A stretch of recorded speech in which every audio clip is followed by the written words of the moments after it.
Hello everyone, welcome to Titan Web Tutorials. In this video I'll show you how to use the IsLoggedIn condition when using the SmartV.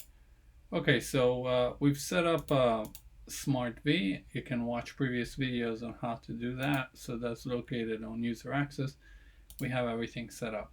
What I'm about to show you involves every single field you see or element that you can set a condition deciding if a user is logged in or not. So let me give you a situation here.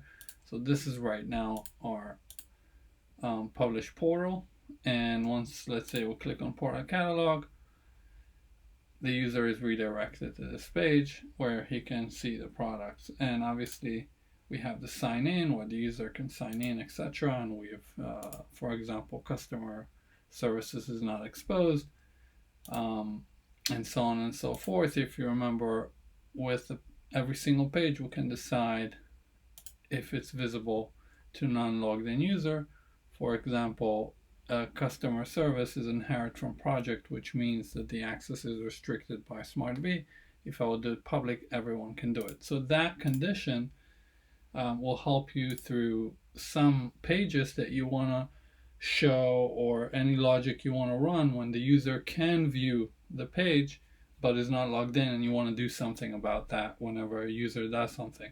So let's say when the user clicks on this button, what I want to do is add a condition, and I'll say SmartV is logged in if it equals to Boolean true, then go ahead and do the redirect.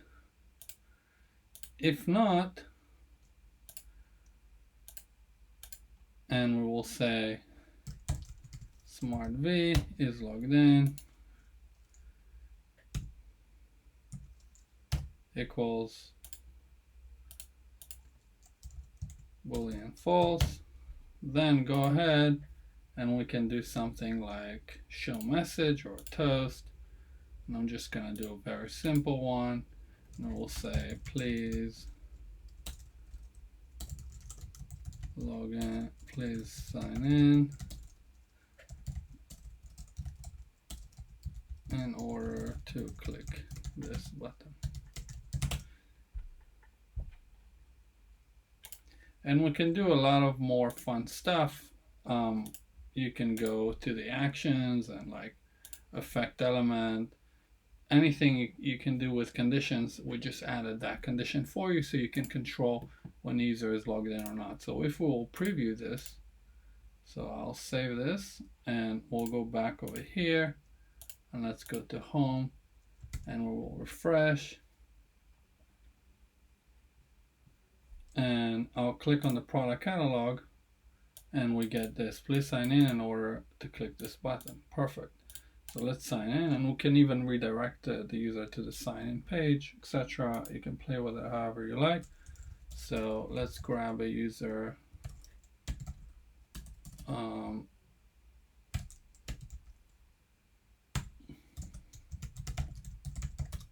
I think I have a user like this. Perfect. And let's get the code. And we're logged in.